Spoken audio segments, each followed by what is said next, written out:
சென்னை முகப்பேரில் பெண் பாலியல் வன்கொடுமை செய்யப்பட்டு கொலை செய்யப்பட்டதாக தகவல் கிடைத்துள்ளது.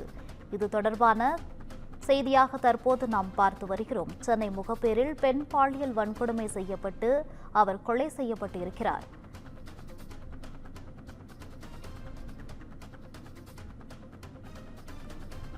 யாசகம் பெற்று வந்த பெண் பாலியல் வன்கொடுமை செய்யப்பட்டு அடித்துக் கொல்லப்பட்ட கொடூரம் அரங்கேறியுள்ளது. சென்னையில் யாசகம் பெற்று வந்த பெண் பாலியல் வன்கொடுமை செய்யப்பட்டு அடித்துக் கொல்லப்பட்ட கொடூரம் அரங்கேறியுள்ளது. இது தொடர்பான முக்கிய செய்தியாக நாம் பார்த்து வருகிறோம்.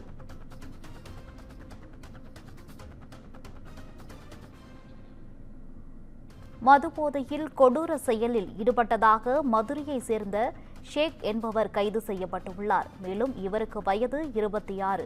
இதுகுறித்த கூடுதல் விவரங்களுடன் இணைகிறார் எமது செய்தியாளர் சுப்பிரமணியன் அவர்கள்.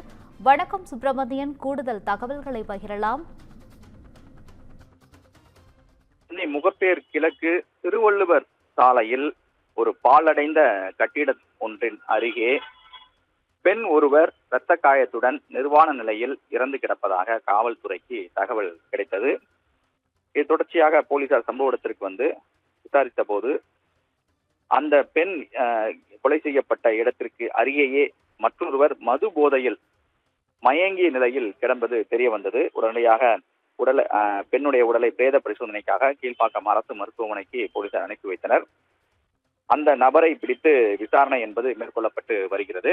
அவருடைய பெயர் ஷேக் என்பதும் 26 வயது இளைஞர் என்பதும் தெரிய வந்திருக்கிறது. கொலை செய்யப்பட்ட பெண் அதே பகுதியில் யாசகம் பெற்று வந்த 54 வயதுடையவர் என்பதும் அந்த பெண்ணை பாலியல் வன்கொடுமை செய்து அடித்து கொலை செய்திருப்பதாக விசாரணையில் தெரிய வந்திருக்கிறது. அதன் அடிப்படையில் தற்போது ஷேக்கை காவல்துறையினர் விசாரணை மேற்கொண்டு வருகிறார்கள். அவர் மது போதையில் இருப்பதால் மேற்கொண்டு விசாரணை நடத்துவதில் காவல்துறைக்கு சிக்கல் ஏற்பட்டிருக்கிறது. மேலும் அங்கு இருக்கக்கூடிய தடயங்களை போலீசார் சேகரித்திருக்கிறார்கள்.